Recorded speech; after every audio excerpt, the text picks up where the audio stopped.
इस धूल के कारण मुझे कुछ दिखाई नहीं दे रहा है। शत्रुघ्न भैया की सहायता नहीं कर पा रहा हूं।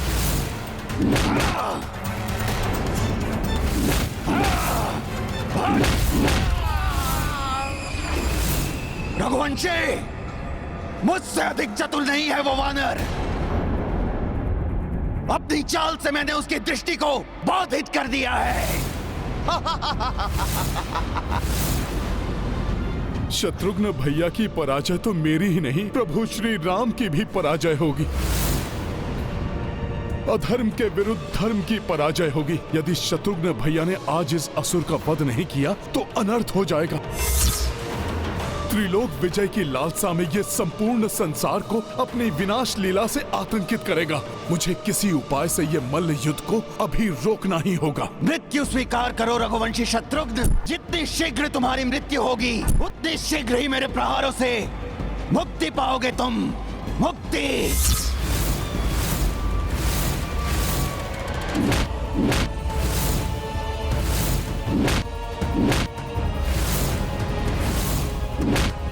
ये दुष्ट तो शत्रुघ्न भैया का नहीं, ऐसा नहीं हो सकता।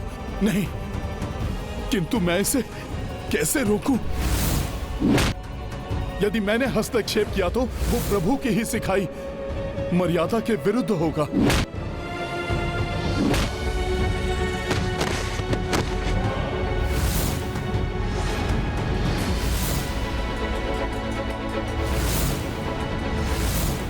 अब मेरे इन हाथों से तुम्हारा अंत होते ही तुम्हारी शक्ति भी मुझ में समाहित हो जाएगी शत्रुघ्न, मुझ में समाहित हो जाएगी।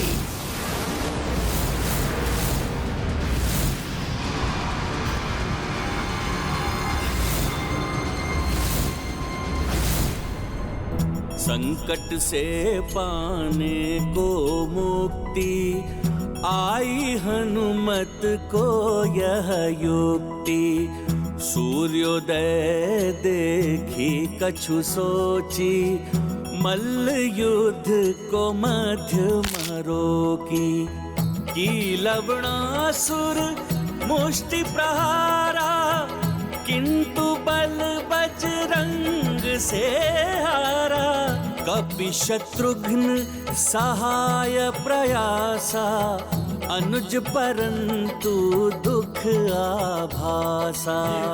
महाबली हनुमत की रुचिकर लीला राम भगत की। जय जय जय रघुनंदन राम, जय जय जय महाबली हनुमान। जय जय जय रघुनंदन राम, जय जय जय महाबली हनुमान।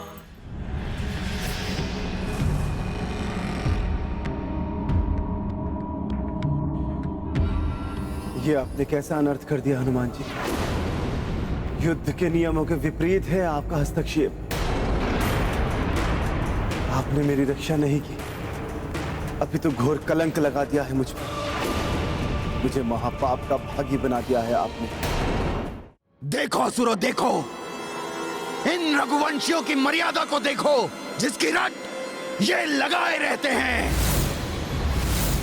युद्ध मर्यादा अनुसार दो योद्धाओं के मध्य में तीसरा योद्धा नहीं आता है। तो क्या यही मर्यादा है तुम्हारी? इस वानर ने इस रघुवंशी का साथ देकर युद्ध मर्यादा का उल्लंघन किया है।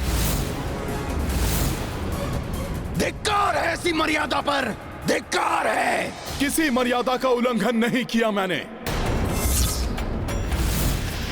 विश्वास नहीं होता तो पीछे मुड़कर देख लो।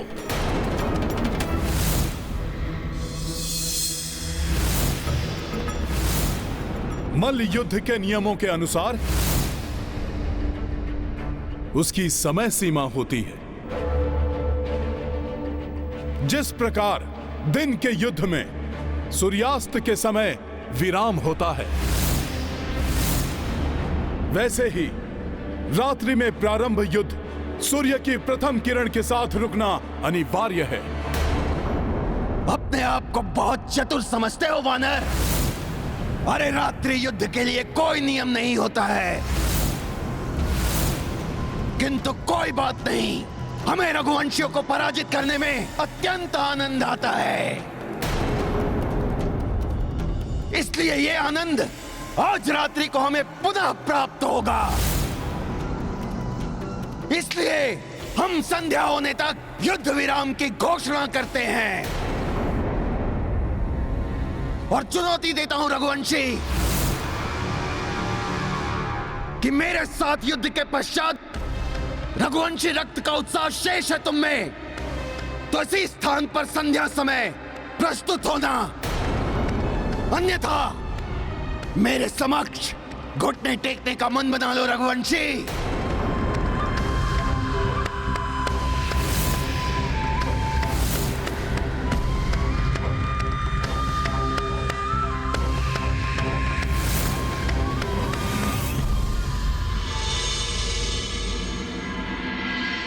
शत्रुघ्न भैया, मैं क्षमा चाहता हूं।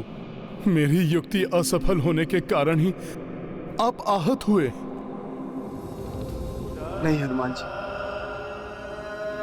क्षमा प्रार्थी तो मैं हूं। दो बड़ी भूलें कर बैठा। एक तो मैंने आपका सुझाव नहीं माना। जैसे ही वो स्वीकार करे, आप मुझे अपने योद्धा के रूप में आगे कर दीजिएगा, क्योंकि मैंने उसे मल्ल युद्ध में परास्त करने की एक युक्ति सोची है। और दूसरा, युद्ध में आपके हस्तक्षेप करने पर धर्म और मर्यादा के प्रति आपकी आसक्ति पर संदेह करना। ये आपने कैसा अनर्थ कर दिया हनुमान जी। युद्ध के नियमों के विपरीत है आपका हस्तक्षेप। आपने मेरी रक्षा नहीं की, अभी तो घोर कलंक लगा दिया है मुझ पर। भैया शत्रुघ्न, आप अपने हृदय को छोटा मत कीजिए। आप बल में उससे कम नहीं, बस वो असुर मल्ल युद्ध और कूटनीति में अत्यंत निपुण है। किंतु गुरुदेव परशुराम जी द्वारा सीखी विशेष युद्ध कला से मैं उससे भली प्रकार से निपट सकता हूं। हनुमान जी, हम उस असुर को कदापि विजयी नहीं होने दे सकते। उसके विजयी होने के साथ साथ उसके जीवित रहने का अर्थ है उसके हाथों रघुकुल की एक बार पुनः पराजय।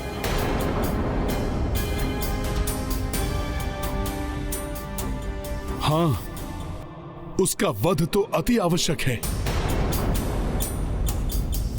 क्योंकि इस युद्ध की समाप्ति पर वो त्रिलोक विजय की यात्रा पर जाना चाहता है।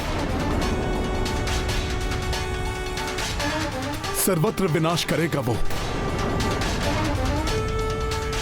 राम राज्य को नष्ट करने का प्रयास करेगा वो, जिसके लिए प्रभु को माता से वियोग का कष्ट उठाना पड़ रहा है। नहीं हनुमान जी, अब आप इस युद्ध में भाग नहीं ले सकते, क्योंकि इसे मैंने आरंभ किया है। तो उस पर विजय प्राप्त करने का क्या उपाय है हनुमान जी?